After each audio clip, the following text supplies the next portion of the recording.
Welcome back to Deal Unboxing. Today we're going to review a brand new Wi-Fi 6 router from a company called DYNALINK. The reason we decided to review this router is because of its outstanding specs and price at only $99 during Amazon Prime Day sale.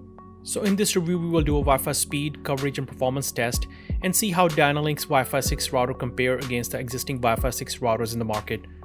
So please sit back, relax and enjoy the review. Also please subscribe to the channel and hit the bell icon for notifications for the future videos.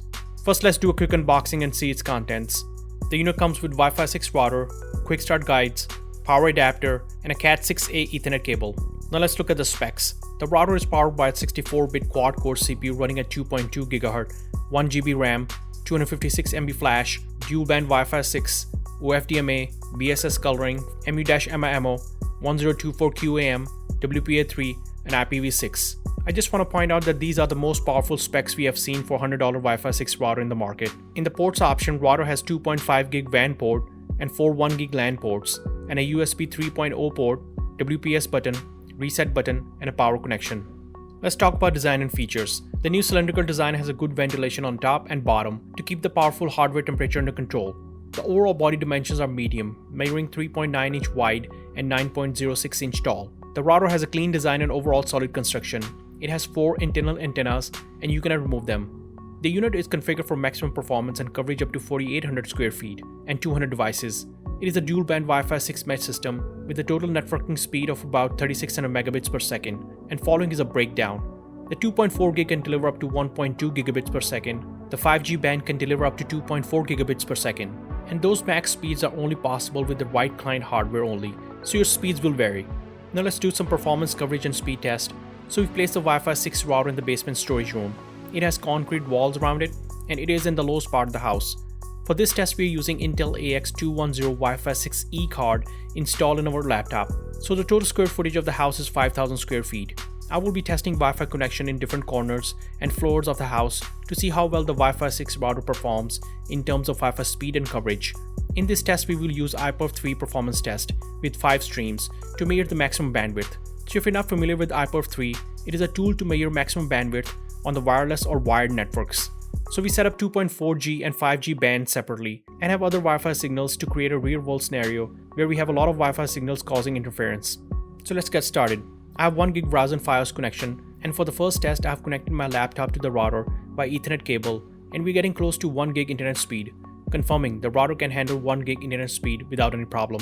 Now for the first Wi-Fi speed test, I've placed the laptop with Wi-Fi 6E card installed right next to the router, and as you can see we are connected with speed up to 1.2 gigabits per second, confirming the 80 MHz channel is working correctly. Then we ran the iPerf3 test using 5G band, and we are able to get max speed up to 808 megabits per second.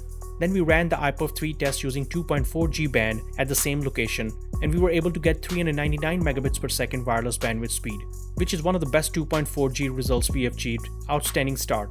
Now for the second test, I'm standing 30 feet away from the Wi-Fi 6 router in the basement with a couple of walls between Wi-Fi router and the laptop.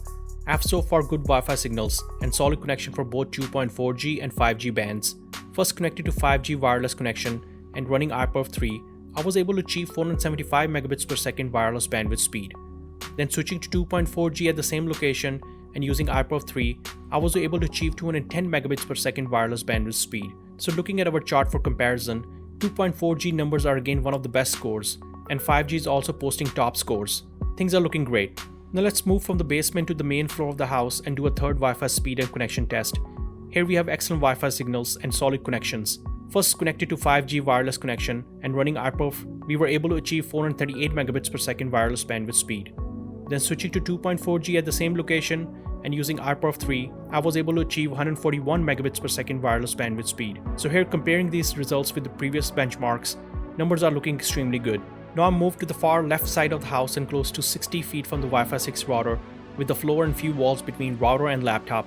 This is the toughest spot in the house as we have seen in our previous reviews, and the first thing we have noticed is that we are able to connect with both 5G and 2.4G band, which is great. First connected to 5G wireless connection and running iPerf, I was able to achieve 82.6 megabits per second wireless bandwidth speed.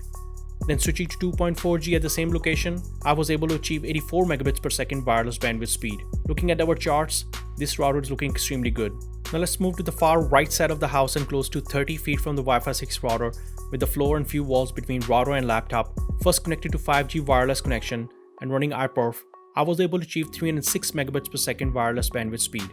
Then switching to 2.4G at the same location and using iPerf, I was able to achieve 195 megabits per second wireless bandwidth speed. Looking at our chart, these are excellent numbers. Now let's move to the second floor of the house. Here we have 2 floors and few walls between Wi-Fi 6 router and laptop. Still we have good Wi-Fi signals for both 2.4G and 5G connections. First connected to 5G wireless connection and running iPerf 5 streams, I was able to achieve 537 megabits per second wireless bandwidth speed. Then switching to 2.4G at the same location and using iPerf, I was able to achieve 271 megabits per second wireless bandwidth speed. And looking at our chart for this location, this router was able to keep up with the $500 routers. These are excellent results. Now let's talk about the router setup. It was an easy 3-step process. All you have to do is download the router app to your Android or iOS device.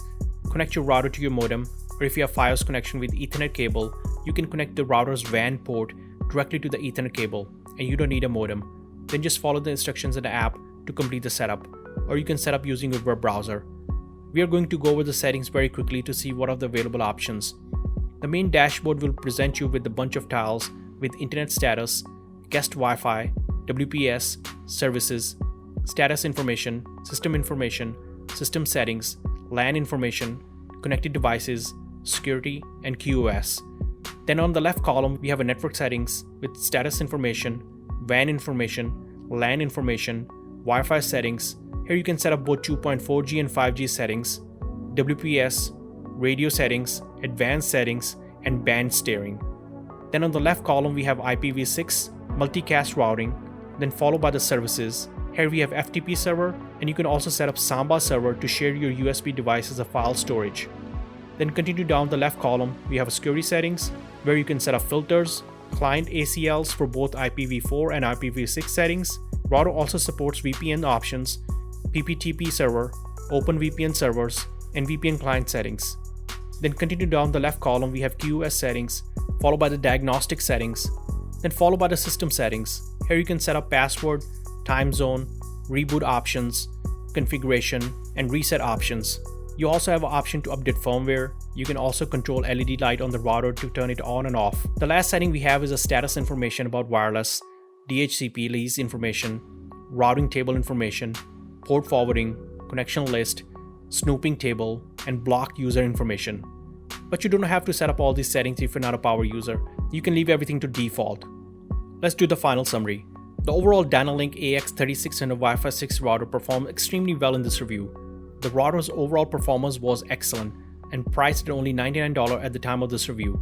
The router supports one of the best hardware in the market with a top-of-the-line 64-bit 2.2 GHz Qualcomm Snapdragon quad-core CPU and 1 GB DDR4 RAM. These specs you usually find in $500 or more priced Wi-Fi 6 or Wi-Fi 6E routers. The Wi-Fi 6 router produced one of the best Wi-Fi coverage and Wi-Fi bandwidth speeds for its price point and did it without breaking the bank. So if you're in the market for a new Wi-Fi 6 router, then I highly recommend DYNALINK AX3600 Wi-Fi 6 router.